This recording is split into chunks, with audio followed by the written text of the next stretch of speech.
Halo guys, selamat datang kembali. Kali ini admin mau mereview film bergenre detektif dari Korea Selatan nih guys. Film ini berjudul Fourth Period Mystery tahun 2009. Pemeran utama dalam film ini ada dua orang, yaitu Yo Sung Ho sebagai Han Jung Hon dan Kang Sora sebagai Lee Da Jung. Oke, tanpa panjang lebar lagi, ayo kita ulas filmnya guys.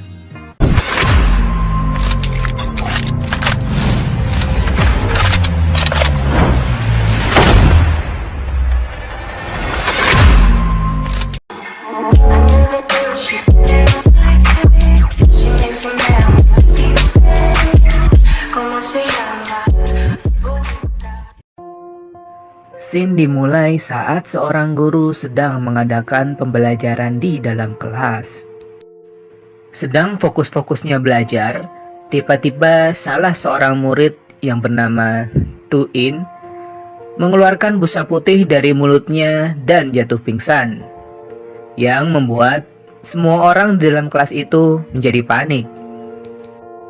Kekacauan ini terdengar sampai ke ruang guru, sehingga para guru datang untuk menolong Tu-in. Guru ini bernama Tae-guk. Guru Tae-guk meminta Jung Hon untuk segera menelpon ambulans. Tak lama kemudian masuk guru lain. Guru itu bernama MBC. Ia kaget melihat kondisi Tu-in yang tiba-tiba mengalami kejang-kejang dan mulut berbusa. Kemudian salah satu murid yang bernama Taegyu kaget ketika melihat minuman yang tergeletak yang ternyata minuman itu telah diminum oleh Tu-in. Dapat disimpulkan bahwasannya minuman tersebut mengandung racun. Kemudian scene berlanjut ke 2 pekan setelah kejadian. Gosip yang beredar di antara mereka bahwasannya Tu-in sudah mati. Sementara itu, Jung Hon dan temannya, yaitu Do-il, sedang melakukan olahraga di lapangan sekolah. Bisa dibilang, Jung Hon adalah orang yang paling populer di sekolah karena kepintarannya. Banyak wanita yang ngefans kepadanya. Sementara itu, Da Jung pergi ke perpustakaan untuk mengembalikan buku yang ia pinjam. Di sini ia bertemu dengan penjaga perpustakaan yang bernama Sang Mi. Da Jung ini adalah teman sekelas Jung Hon. Ia adalah tipikal orang yang sangat misterius. Hobinya adalah membaca novel misteri atau novel detektif. Lihat saja dari rambutnya yang menutupi mukanya, menambah kemisteriusan dalam diri Da Jung. Tiba-tiba Da Jung dikagetkan oleh kehadiran Tu-in. Da Jung mengira Tu-in sudah mati karena keracunan, namun ternyata tidak. Tu-in masih hidup. Kemudian, scene berpindah pada suatu momen ketika Taegyu dengan isengnya memfoto celana dalam wanita yang berada di dekatnya. Tentu saja wanita tersebut marah dan meminta bantuan kepada Jung Hon agar Taegyu menghapus foto tersebut. Mendengar permintaan tolong dari wanita tersebut, Jung Hon segera beranjak dan menghampiri Taegyu dan meminta Taegyu untuk menghapus foto tersebut. Namun Taegyu menolak dan akhirnya perkelahian pun terjadi.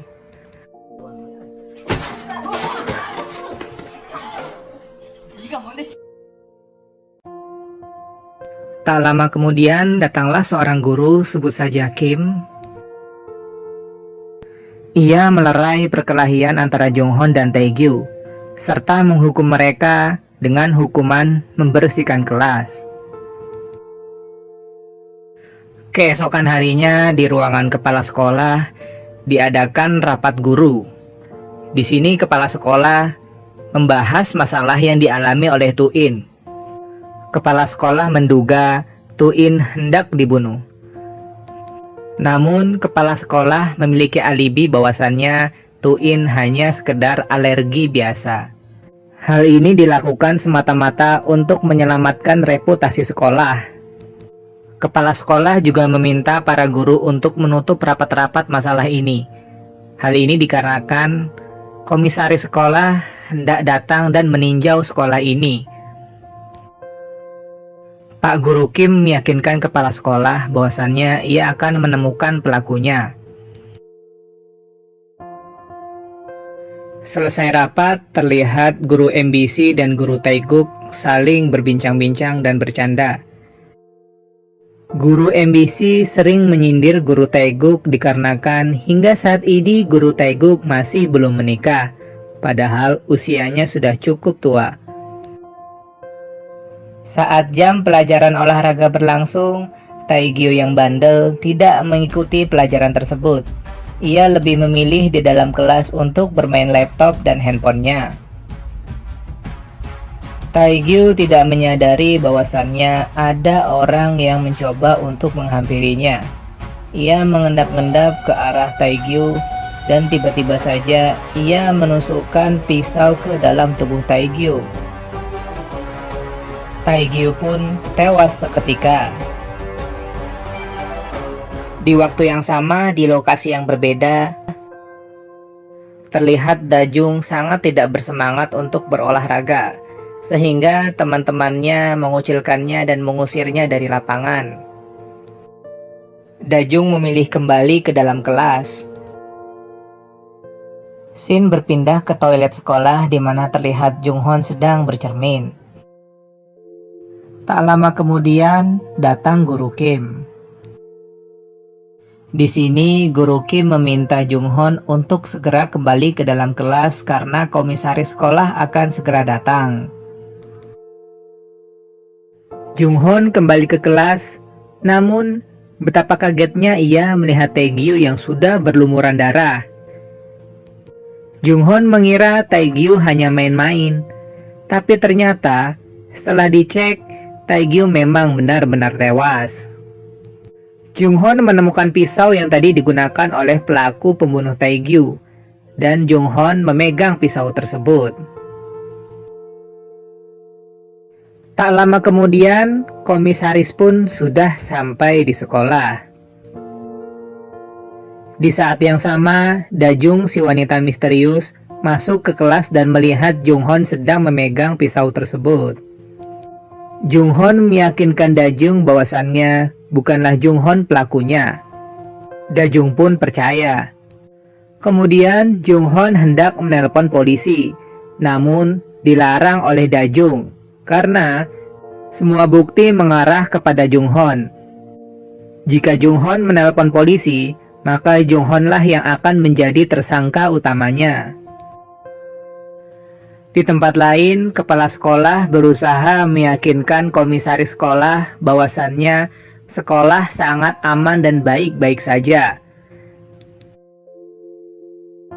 Shin berpindah ke TKP di mana Dajung mengajak Junghon untuk menyelidiki kasus ini dan menemukan pembunuh yang sebenarnya dalam waktu 40 menit. Junghon awalnya tidak yakin, namun mau tidak mau ia harus menuruti apa yang dikatakan oleh Dajung. Berdasarkan bukti yang didapatkan, Dajung menganalisis bahwasannya pembunuhnya tahu akan ada darah, sehingga pembunuhnya memakai jas hujan dan sepatu siswa. Kemudian ia mendekati Taegyu dari belakang dan menutup mulutnya serta menikam dadanya. Dan agar terlihat Junghon yang melakukannya, pembunuh tersebut menusuk beberapa kali di bagian depan. Jadi, darahnya memancar ke bagian depan dan mengenai laptop di depannya. Dajung meyakini bukan Junghon pembunuhnya karena tidak ada percikan darah di baju Junghon. Dajung menganalisis bahwasannya si pembunuh masih ada di sekolah, dan dia tidak akan mungkin meninggalkan sekolah saat ini, karena jikalau ia meninggalkan sekolah, maka ia pasti akan ketahuan dan menjadi tersangka. Bisa dikatakan, pembunuh tersebut adalah seseorang yang tahu Junghon berkelahi dengan Taegyu. Singkat cerita, mereka berdua menuju ke lab komputer sekolah. Tujuannya adalah untuk mendapat nomor handphone seluruh siswa. Setelah mendapatkan nomor seluruh siswa, mereka kembali ke dalam kelas. Kemudian, Dajung mulai mengirim SMS ke semua siswa di sekolah. Dajung mengganti nomornya dan menyamar menjadi komisaris sekolah. Dajung berbuat demikian karena agar semua siswa membalas SMS-nya, karena mengira SMS tersebut adalah dari komisaris sekolah. Isi SMS tersebut adalah, SMS saya bila ada guru atau siswa yang terlambat masuk kelas. Ini inspeksi sekolah, komisaris sekolah. Hal ini untuk membuktikan siapa pembunuh Taegyu, apakah murid atau guru. Karena diasumsikan orang yang terlambat masuk ke dalam kelas, otomatis dialah pembunuhnya. Namun jikalau yang melakukan itu adalah guru, bisa jadi ia tidak masuk ke kelas, namun ia kembali ke ruang guru dan memasukkan barang bukti ke dalam laci. Rencana mereka selanjutnya adalah pergi ke ruang guru. Setelah Junghon sampai di ruang guru, di sana ternyata ada seorang guru yaitu MBC. Kemudian Junghon menyapa guru MBC dan betapa kagetnya ia mendengar sapaan dari Junghon. Sepertinya guru MBC menyimpan sebuah rahasia. Di sini Junghon membohongi guru MBC bahwasannya guru MBC dipanggil oleh komisaris. Guru MBC percaya dan akhirnya ia keluar dari ruang guru. Setelah guru MBC keluar dari ruang guru, segera Junghon mencari laptop Taegyu. Setelah dicari, ternyata laptop tersebut berada di meja guru MBC. Sementara itu, guru MBC mulai curiga, dan ia memutuskan untuk kembali ke ruang guru. Setelah dicek, benar saja dugaannya, ternyata laptopnya sudah tidak ada. Lalu, guru MBC mencoba mencari Junghon di ruang kelasnya. Di dalam kelas, Junghon mencari file di dalam laptop sebagai bukti bahwasannya guru MBC adalah pelakunya. Namun, belum sempat melihat isinya, tiba-tiba guru MBC sudah sampai di kelasnya. Guru MBC meminta mereka mengembalikan laptop tersebut. Junghon tidak mau mengembalikan begitu saja, karena laptop tersebut adalah barang bukti. Dan perebutan pun terjadi.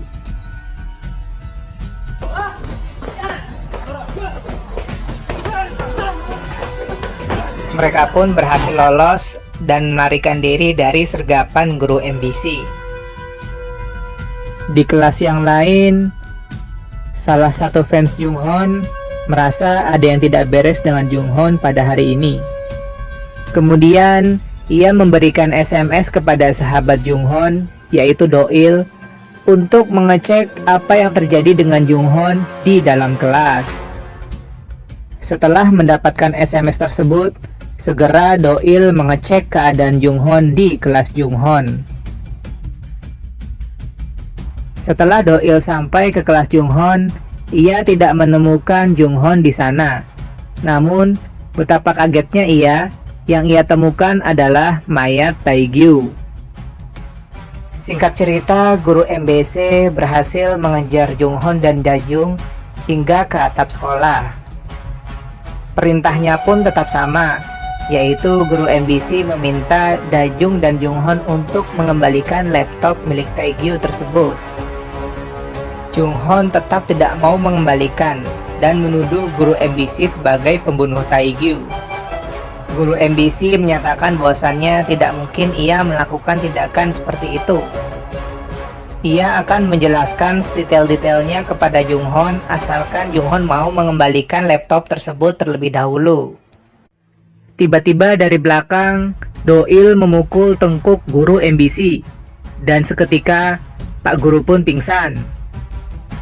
Kemudian, Dajung dan Junghon mulai memeriksa file yang ada di laptop tersebut. Dan ternyata isinya adalah video perselingkuhan antara guru MBC dan guru Hong Joo-hee. Jung-hon mengira guru MBC membunuh Taegyu karena Taegyu melihat guru MBC dengan ibu Hong di sebuah hotel. Kemudian Taegyu memfoto mereka dan mengancam kepada mereka akan menyebarluaskannya. Jung-hon memutuskan untuk kembali ke dalam kelas dan mengecek keadaan di sana. Sesampainya di kelas, betapa kagetnya Jung-hon melihat Pak Guru Kim sudah berada di sana.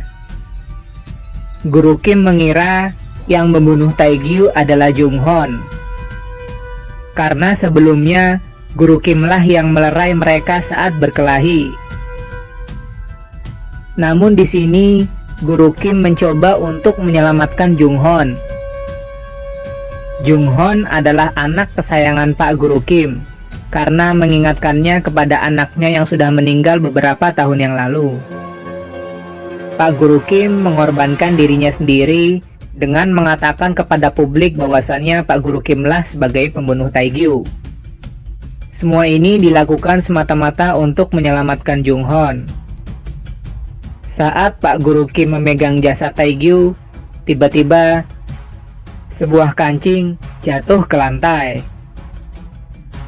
Jung-hon mengambil kancing itu dan sesegera mungkin kembali ke atap untuk menemui Dajung. Setelah sampai ke atap, Jung-hon lalu mencocokkan kancing tersebut dengan kancing guru MBC. Dan ternyata tidak sama, sehingga disimpulkan bahwasannya guru MBC bukanlah pembunuh Taegyu. Dajung mengambil kancing itu dan segera berlari ke dalam kelas. Dajung membuat dugaan bahwasannya jika pembunuh sebenarnya itu ingin membuat Jung-hon menjadi tersangka, maka pembunuh tersebut tidak perlu menyembunyikan laptop dan ponsel milik Taegyu. Sedangkan guru MBC mengambil laptop dan HP tersebut hanya untuk menyembunyikan rahasia perselingkuhannya dengan guru Hong.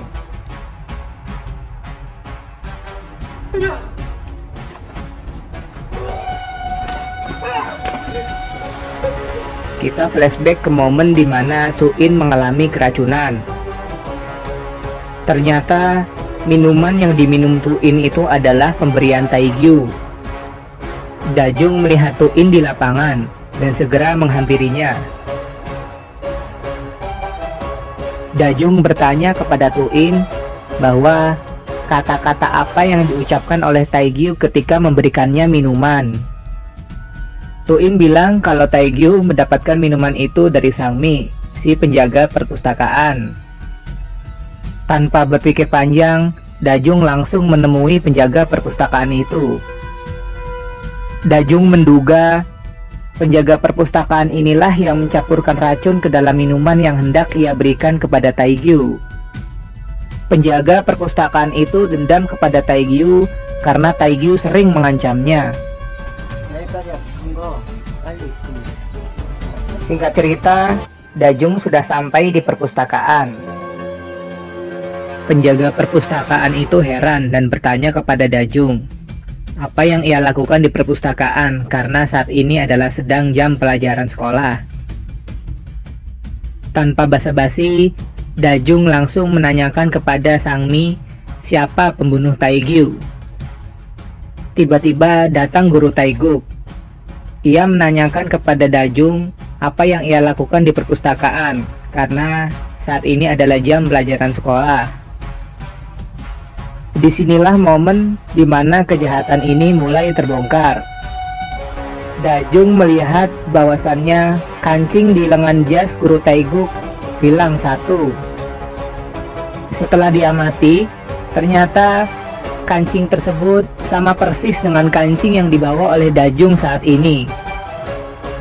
Dajung pun mengangkat kancing tersebut. Menyadari kejahatannya terbongkar, guru Taeguk mengambil pisau yang ada di meja Sang-mi. Pada momen inilah, guru Taeguk menjelaskan semua detail peristiwa mengapa ia membunuh Taegyu. Hal ini diawali oleh kekesalan Taegyu karena Sang-mi telah melakukan perselingkuhan dengan ayah Taegyu. Sejak saat itulah, Taegyu jadi sering mengancam-ngancam Sang Mi dan sering membuli Sang Mi. Sang Mi yang tidak tahan dengan cacian dan bulian Taegyu mencoba untuk membunuh Taegyu. Awalnya, ia ingin membunuh Taegyu dengan memberikannya minuman yang telah diisi racun, tapi salah sasaran. Kemudian, ia mencoba mengutus seseorang, yaitu Guru Taeguk. Dan ternyata Guru Taeguk ini memang sudah lama mencintai Sang Mi. Sehingga permintaan itu pun tidak bisa ditolak Guru Taeguk. Guru Taeguk tersenyum sinis dan bersiap-siap menusukkan pisau itu ke Dajung. Namun tiba-tiba dari arah belakang, Junghon berusaha untuk menghentikan Guru Taeguk. Guru Taeguk akhirnya didorong dan terjatuh. Junghon dan Dajung segera berlari masuk ke dalam perpustakaan dan mereka bersembunyi di dalam rak-rak. Dan Guru Taeguk pun berusaha untuk mengejar mereka. Kemudian Guru Taeguk berhasil menangkapnya dan terjadi pergelutan di antara mereka. Karena kalah badan, akhirnya Junghon pun terdesak. Dan Guru Taeguk hendak menancapkan pisau kepada Junghon. Namun tiba-tiba komisaris dan rombongannya yang sedang survei melihat kejadian tersebut, dan Guru Taeguk pun tidak jadi membunuh Junghon. Junghon pun selamat. Akhirnya Guru Taeguk dan Sang Mi ditangkap dan dikeluarkan dari sekolah. Sedangkan Junghon dirawat di rumah sakit. Dan film pun selesai. Gimana guys filmnya? Seru nggak? Atau jangan-jangan bingung? Kalau bingung, tulis aja di kolom komen ya. Nanti sebisa mungkin admin bales. Memang film genre detektif ini butuh konsentrasi yang agak lebih guys. Hilang fokus sedikit aja, bisa buyar deh nontonnya. Oke guys, sampai di sini dulu ya. Sampai jumpa kembali di next video.